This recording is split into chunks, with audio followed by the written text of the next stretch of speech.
आज है 27 जनवरी और हम शुरू करते हैं आज के करंट अफेयर्स। पहला है इतिकोप्पा का टॉयज। ये एक गांव है इतिकोप्पा का, वरार नदी के किनारे विशाखापट्टनम आंध्र प्रदेश में, जहाँ पर ये खिलौने बनते हैं। ये लकड़ी से बनाए जाते हैं, कलरफुल होते हैं, इसमें नेचुरल डाई का यूज़ होता है और एक पेड़ होता है जिसको कहते हैं आनाकुदू, उसकी लकड़ियाँ सॉफ्ट होती हैं, उसी से बनाया जाता है।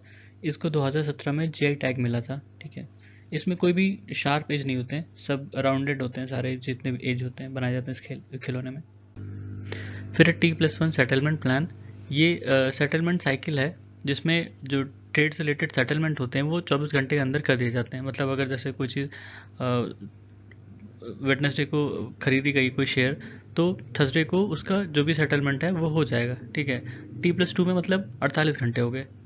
फिर वो जैसे वेडनेसडे को खरीदे गए थे तो फ्राइडे को होगा। ठीक है, जो यूके, यूएस और यूरोजोन है, यहाँ पर ये सुविधा नहीं है। ये भी चाइना में है, इंडिया दूसरा कंट्री बना है जिसने इसको अपनाया। फिर है ग्रीन इंडिया मिशन। ये अपने यहाँ national action plan on climate change launch किया गया था 2008 में। उसके अंदर 8 मिशंस बताए गए थे, उसमें से एक ये ग्रीन इंडिया मिशन था जिसको 2014 में लॉन्च किया गया था। सेंट्रली स्पॉन्सर्ड स्कीम है। इसमें कई सारे ऑब्जेक्टिव थे, जैसे अपने यहाँ ग्रीन कवर को बढ़ाना, मतलब फॉरेस्ट और ट्री कवर दोनों को बढ़ाना, जो कार्बन सिक्वेस्ट्रेशन की चीज़ें हैं उनको बढ़ाना, और जो फॉरेस्ट पे डिपेंडेंट कम्युनिटीज़ हैं उनको सहायता प्रदान करना।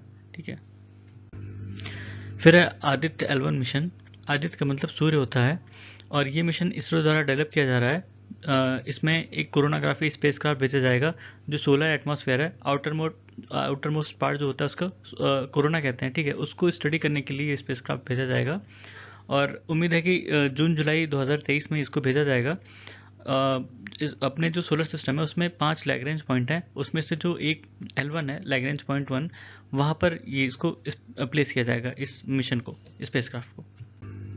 फिर लैग्रेंज पॉइंट वो पोजीशन है स्पेस में जहाँ पर सूरज और धरती का जो ग्रेविटेशन पुल है वो सेंट्रीपिटल फोर्स के बराबर हो जाता है। तो सेंट्रीपिटल फोर्स वो फोर्स है जिससे वो स्मॉल ऑब्जेक्ट्स जो हैं वो मूव करती हैं। ठीक है, तो वहाँ पर फ्यूल की जो है कंजप्शन है वो रिड्यूस हो जाता है, क्योंकि कोई अलग से एनर्जी नहीं चाहिए होती उस ऑब्जेक्ट को वहाँ पर स्टेबल रहने में।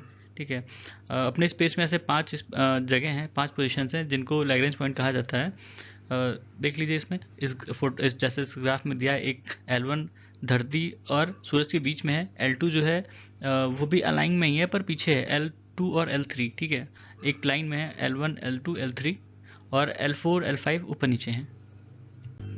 फिर विजिबल इमिशन लाइन कोरोनाग्राफ। ये आदित्य L1 मिशन के साथ भेजा जाएगा। ठीक है, एक डिवाइस है जिसमें कोरोनाग्राफ, स्पेक्ट्रोग्राफ, पोलैरिमेट्री मॉड्यूल और डिटेक्टर, ठीक है, ये सब होंगे। इसको डेवलप किया है इंडियन इंस्टीट्यूट ऑफ एस्ट्रोफिजिक्स ने, और ये जो डिवाइस है वो coronal temperature, plasma velocity, density, ये सब ऑब्जर्व करेगी, ये सब एनालाइज करेगी, और वो कोरोनल मास इजेक्शन और सोलर विंड को भी स्टडी करेगी।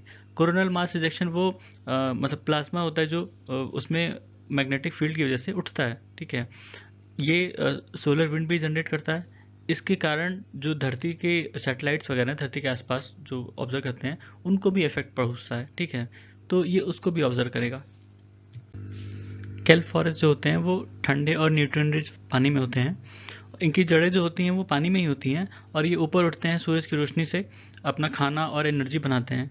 ये जो मैरीन मैमल्स या एनिमल्स होते हैं या इन्वर्टिब्रेट फिशेस ये सब होती हैं, उनको ये एक तरह से शेल्टर प्रोवाइड करते हैं पानी के नीचे। ठीक है, ये जो आर्कटिक रीजन है वहाँ पर ये बहुतायत में पाए जाते हैं, ये फॉरेस्ट, केल्प फॉरेस्ट, जो खासकर जैसे कैनेडियन आर्कटिक है वहाँ 10% कह सकते हैं कोस्ट लाइन है, और वहाँ पर ये देखने को मिलते हैं। और क्योंकि ये ऐसी जगह रहते हैं कि जहाँ कंडीशन बहुत सेवर होती है, बहुत ज़्यादा ठंड पड़ती है, वहाँ पे बर्फ़ भी हो सकती है, लेकिन ये उसको अडाप्ट कर चुके हैं, ये वहीं रहते हैं। फिर है स्पाइनल मस्कुलर एट्रोपी। ये एक न्यूरोलॉजिकल कंडीशन है जो कि SM1 जीन में डिफेक्ट के कारण होता है। SM1 जीन जो होता है वो SM1 प्रोटीन प्रोड्यूस करता है, जो कि हमारे जो स्पाइनल कॉर्ड में नर्व सेल्स होती हैं उनकी फंक्शनिंग के लिए बहुत इंपॉर्टेंट है।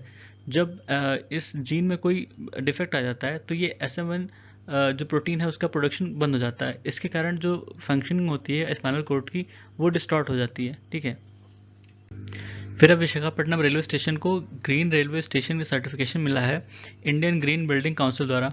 ग्रीन रेलवे स्टेशन सर्टिफिकेशन एक तरह का रेटिंग सिस्टम है जिसको CII Indian green building council और इन्वायरमेंट डायरेक्टरेट जो इंडियन रेलवे का है, इसने डेवलप किया है। कंसेंसस बेस्ड प्रोग्राम है। इंडियन ग्रीन बिल्डिंग काउंसिल की बात करें तो ये 2001 बनाया गया था सीआईआई द्वारा। इसका उद्देश्य था कि जो बिल्डिंग्स हैं उनके लिए एक तरह का स्पेसिफिकेशन तय करना कि कैसे इनको किस अवस्था में ग्रीन बिल्डिंग कहा जा सकता है। ठीक है। चैड लेक के बेसिन के श्रिंक होने की वजह से उसके जो बेसिन एरियाज थे वहाँ पर ड्रॉट पड़ा है, वहाँ पर फ्लडिंग बढ़ी है और वहाँ पर कॉन्फ्लिक्ट होने शुरू हो गया। ठीक है। कॉन्फ्लिक्ट की वजह से वहाँ माइग्रेशन शुरू हो गया। पिछले 60 सालों में इस चैड लेक के जो एरिया था वो करीब 90% घटा है, श्रिंक हुआ है। ठीक है। ये जो चैड लेक है ये सहारा डेजर्ट के साहिल इलाका है, साहिल रीजन पड़ता है। ठीक है। उसमें है ये, वो सेमी एरिड रीजन है और ये 4 देशों में फैला था, अभी भी 4 देशों में ही आता है, चैड, कैमरून, नाइजर, नाइजीरिया। और इसमें जो पानी आता था वो चारी नदी एक नदी थी, चारी नदी की ट्रिब्यूटरी थी लगोन। सबसे ज़्यादा पानी उस लगोन से आता था। ठीक है। तो ये थे आज के हमारे करंट अफेयर्स। सुनने के लिए धन्यवाद।